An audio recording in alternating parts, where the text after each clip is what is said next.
मैं 12 सालों से प्रचार कर रहा हूँ जब से परमेश्वर ने ट्यूबरक्लोसिस और हकलाने वाली जीभ को चंगा किया। किसी भी तरह से बीमारों के लिए प्रार्थना किए बिना फिर भी मैं बीमारों के लिए प्रार्थना करने में विश्वास करता था। मुझे पता था कि परमेश्वर ने मुझे बुलाया है। उसने कहा था, बेटे मैं तुझे ठीक करने जा रहा हूँ इस ट्यूबरक्लोसिस और हकलाहट की जीभ से, और तुम इस चंगाई की सामर्थ को अपनी जनरेशन के लोगों के पास ले जाओ। लेकिन किसी तरह मैं खो गया। मैंने गलत समझ लिया और मैं असफल हो गया। तब 1947 में मेरे साथ कुछ हुआ। एक बार एक आदमी था जो एक बहुत भयानक एक्सीडेंट से जूझ रहा था। उसकी दाईं टांग पर कोई भारी चीज़ गिरी थी और वो कुचल गई थी या कहूँ टूट गई थी।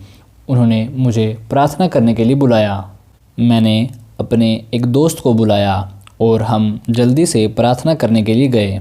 जब हम वहाँ पहुँचे तो वो आदमी बहुत अधिक दुख और दर्द से जूझ रहा था और वो ज़मीन पर लुढ़क रहा था और उसने अपना पाँव अपने हाथों से पकड़ा हुआ था और ऊंची आवाज़ में करहा रहा था या कहूँ चिल्ला रहा था।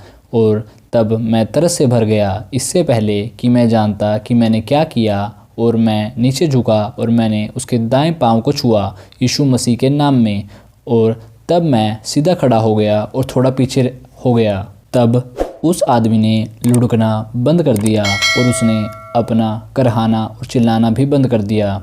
और तब धीरे से वो उठ खड़ा हुआ और वो अपने पाँव को हिलाकर देखने लगा, आगे और पीछे करने लगा। और तब उसने अपने जूते उतारे जो पाँव कुचला हुआ था और उसने अपना पाँव नीचे मारकर देखा। उसने कहा, भाई रॉबर्ट, तूने मेरे साथ क्या किया? मैंने कहा, कुछ नहीं। जैसे वो घबराया हुआ था और हैरान था वैसे ही मैं भी था। उसने कहा, तुमने कुछ तो किया है। मैंने कहा, मैंने कुछ नहीं किया। तो उसने कहा कि तुमने कुछ तो किया है। मैंने कहा, कुछ नहीं। वो कहने लगा कि तुमने क्या किया? मैंने कहा, मैंने यीशु को पुकारा कि वो तुम्हें चंगा करे। उसने कहा, मैं ठीक हो चुका हूँ। उसने कहा, मेरे पैर को देखो। मैंने वो भारी चीज़ देखी थी जो उसके पैरों पर गिरी थी। तब उस आदमी ने कहा, देखो मैं ठीक हो चुका हूँ। मेरे पास एक भाई खड़ा था। उसने मुझसे कहा, भाई रॉबर्ट, क्या आप ऐसा हर समय कर सकते हैं? मैंने कहा, नहीं। उसने कहा, अगर आप कर सकते हैं तो आप बेदारी लेकर आ सकते हैं। तब मेरे मन में महीने तक ये शब्द गूंजते रहे, क्या आप ऐसा हर समय कर सकते हैं? अगर आप कर सकते हैं तो आप बेदारी लेकर आ सकते हैं। तो मैंने सोचा, मसीह ने क्या किया? ये सामर्थ उसने 2000 साल पहले अपने चेलों को दी। यही है जो परमेश्वर ने मुझसे बोला था जब उसने मुझे चंगा किया था, बेटे मैं तुम्हें ठीक करने जा रहा हूँ। तुम इस सामर्थ को अपनी जनरेशन तक लेकर जाओ। कैसे मैंने परमेश्वर को असफल कर दिया। तब एक रात मुझे सपना आता है। वही सपना मुझे कई रातों तक आता रहा। मैं सपनों में कभी नहीं चलता था। जैसे कुछ लोग नींद में चलकर कहीं और पहुंच जाते हैं, पर हर रात मैं जाग जाता था नींद में और चलता था और रोता था और प्रार्थना करता था। एक रात मेरी पत्नी ने मुझे ढूंढा और वो मेरे पीछे पीछे गई और कहा, तुम यहाँ क्या कर रहे हो? तब मैं जाग गया और मैंने उसकी तरफ देखा और कहा, मैं नहीं जानता। वो मुझे बेडरूम में ले गई तो हम बेड के एक साइड पर बैठे थे और कहा, और तुम ये सब कई रातों से कर रहे हो, कुछ तो गलत है, क्या हुआ? तो मैंने उसे अपना सपना बताया। मैंने कभी भी ये सपना किसी को नहीं बताया, पर मैं आपको बताता हूँ। मुझे सपनों में दर्शन आया। परमेश्वर ने मेरे आंखें खोल दी, वैसे ही जैसे वो खुद देखता है। उसने मुझे इंसानों की दौड़ दिखाई। वो मेरे पास लोग लेकर आया। वे बढ़कर लाखों करोड़ों हो गए और उसने दिखाया जैसे वे हैं। यही है जो मैंने देखा। मैंने देखा बहुत ज़्यादा मात्रा में लोग बीमार और दुखी हैं, किसी न किसी तरीके से, आत्मा, मन या शरीर में, या एक ही समय में सभी। उनकी पीड़ित हालातों की चिल्लाहट को परमेश्वर ने मुझे सुनाया। उसने मुझे दिखाया कैंसर, ट्यूमर, ट्यूबरक्लोसिस और छोटे बच्चे पीड़ित हैं। उसने मुझे उस रात चिल्लाहट को सुनाया। ये मेरा सपना था। जब मैं जाग गया था तो इसी ने मुझे बिलक बिलक कर प्रार्थना करने के लिए प्रेरित किया। एवलिन यानी मेरी पत्नी ने कहा कि तुम अब क्या करने जा रहे हो? मैंने कहा मुझे नहीं पता। तब परमेश्वर ने मुझे बताया कि क्या करना है और कहा अपनी बाइबल लो, उसमें नया नियम खोलो, इसमें मत्ती, मरकुस, यूहन्ना, लूका, प्रेरित की 5 किताबें लो और 3 समय लगातार घुटनों पर बैठकर इसे पढ़ो 1 महीने में, और मैं तुम्हें यीशु दिखाऊंगा। मैंने इसे अलग अलग समय पर किया। तब मैं अपने घुटनों पर आ गया और मैंने अपनी बाइबल खोली और मैंने पढ़ी मत्ती, मरकुस, लूका, यूहन्ना, प्रेरित की पत्री अलग अलग समय पर 30 दिनों तक। आखिरी दिन में परमेश्वर ने मुझे यीशु नासरत को दिखाया। वो उन बाइबल के पन्नों से जीवित उठा हुआ लग रहा था। वो ऐसा लग रहा था जैसे मेरे पास हो। उसके नाजुक और दयालु हाथ उसकी कलाई पर था। उसकी आत्मा में कोमलता थी। वो प्यार और दया के साथ भरा हुआ था। मैंने उसे देखा कि वो दाएं जाता था, बाएं जाता था, बीमारों को ठीक करता था, और देखा बच्चों से प्यार करता था और पूरी दुनिया को ठीक करते हुए और उन्हें बचाते हुए और उन्हें भला चंगा करते हुए। उसने कहा तुम ऐसा होगे, तुम ऐसे चंगा करोगे जैसे वो करता है। तब मैं जानता था कि मुझे ये करना होगा, पर मैं जानता था कि मेरे पास सामर्थ्य नहीं थी और न मेरे पास जोश था। तब मैंने थोड़ी और पढ़ाई की और मैंने अपना दरवाज़ा बंद किया और मैं फर्श पर लेट गया और परमेश्वर से कहा मैं तब तक खड़ा नहीं होऊंगा जब तक तू मुझसे नहीं बोलेगा और अपनी सामर्थ्य नहीं देगा। मैं नहीं जानता था कि मैं कितने समय तक फर्श पर लेटा रहा, क्योंकि मैंने समय नहीं देखा था। तब समय जैसे अनंतकाल के साथ मिल गया हो। जैसे ही मैं वहाँ लेटा हुआ था, मुझे 1 घंटा एक स्थान के जैसे महसूस हुआ, जैसे इस ब्रह्मांड में। मैंने प्रार्थना की, मैंने परमेश्वर से विनती की वो मुझे अपनी सामर्थ्य दे। अगर मैं यीशु जैसा हो जाऊं, जैसे वो चंगा करता था वैसे ही करूं, मुझे उसकी सामर्थ्य प्राप्त करनी होगी और उसकी ताकत। तब वो मुझसे बोला, वो एक मिलिट्री जनरल की तरह बोला, यानी यीशु, और कहा अपने पैरों पर खड़े हो जाओ। तब मैं खड़ा हुआ और फिर कहा जाओ अपनी कार लो। मैंने ली और कहा एक दिशा को पकड़ो और एक ब्लॉक को पकड़ो और दाएं मुड़ जाओ। जब मैंने किया तो उसने कहा अब इस घंटे से तुम लोगों को चंगा करोगे और दुष्ट आत्माओं को निकालोगे। मेरी सामर्थ्य के द्वारा मैंने अपने अंदर परमेश्वर का बहाव महसूस किया। मैंने महसूस किया जैसे मेरे अंदर बिजली की तरह कुछ दौड़ रहा हो। मैंने अपने हाथों पर महसूस किया और फिर पूरे शरीर पर।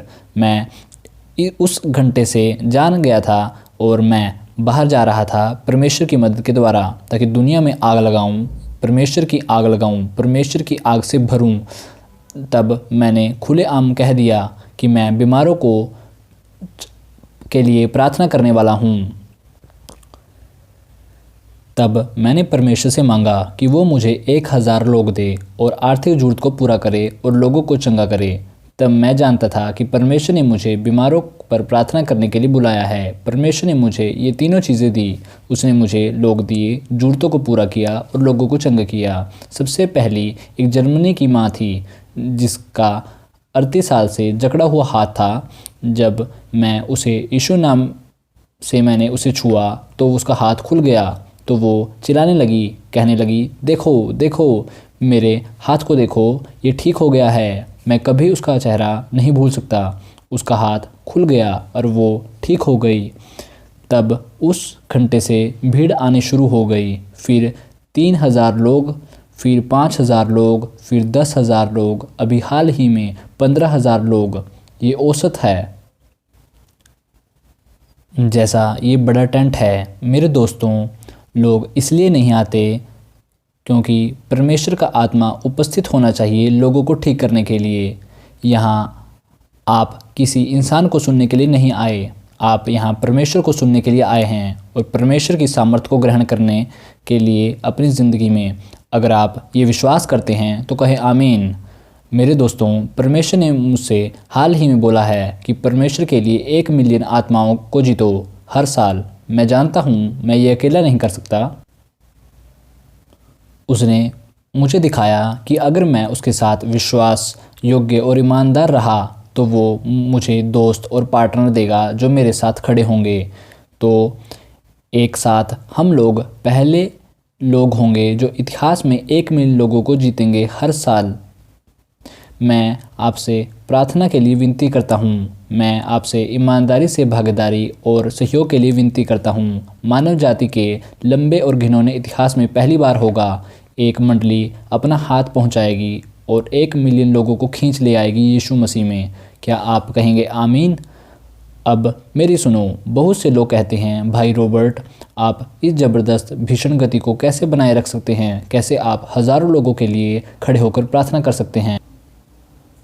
घर से दूर रहकर दुनिया भर में जा रहे हैं। मैं बताता हूँ कैसे। क्योंकि मैं अपने आप से प्यार करने से ज़्यादा यीशु मसीह नासरत को प्यार करता हूँ। मैं अपनी पत्नी को प्यार करने से ज़्यादा यीशु को प्यार करता हूँ। और वो नहीं जलती यानी नहीं चिढ़ती। वो जानती है मैं उससे इतना प्यार नहीं करता जितना मैं यीशु से प्यार करता हूँ। पर वो ईर्ष्या नहीं करती या कहूँ जलन नहीं रखती। मैं यीशु को अपने 4 बच्चों से ज़्यादा प्यार करता हूँ और वो जानते हैं। वे नहीं जलते। यीशु ही केवल एक है जो मुझे पूरी तरह समझता है, जो मुझे सचमुच और पूरी तरह प्यार करता है। मैं अपने दोनों हाथ उसकी तरफ बढ़ाता हूँ और मैं महसूस करता हूँ वो उन्हें पकड़ता है।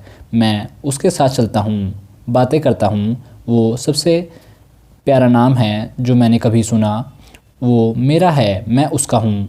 मैं उसे पूरे दिल से प्यार करता हूँ। मैंने अपनी पूरी ज़िंदगी इस मिशन को समर्पित की है। मैं अपनी सारी ज़िंदगी परमेश्वर की आज्ञा को मानूंगा। मैं यीशु मसीह की सेवा करूंगा। मैं अपने आप को उसे दे दूंगा। हर दिन और हर रात मैं नए रास्ते खोजता हूं कि कैसे परमेश्वर मैं आपकी बेहतर तरीके से सेवा कर सकूं, कैसे मैं तुझे और प्यार कर सकूं। मैं ये निर्णय अपनी ज़िंदगी के लिए बना चुका हूं। ये मेरा मिशन है। उसने मुझे बुलाया है कि मैं उसके सुसमाचार का प्रचार करूं और रूहों को जीतूं और बीमारों को चंगा करूं। मैं आपसे कहता हूं, अगर आप मेरी सुनोगे तो मैं आपको दिखाऊंगा कैसे आप यीशु को अपना मुक्तिदाता ग्रहण कर सकते हैं और कैसे वो आपके शरीर में से बीमारी और रोगों को ठीक करेगा और वह किस तरह से तुम्हारे सिर के मुकुट से लेकर तुम्हारे पाँवों तक तुम्हें चंगा करेगा। केवल विश्वास। हे दोस्तों, अगले हफ्ते फिर मिलूँगा किसी man and woman of God की स्टोरी के साथ। अगर आपने चैनल सब्सक्राइब नहीं किया तो कर लीजिए। फिर मिलेंगे। अलविदा।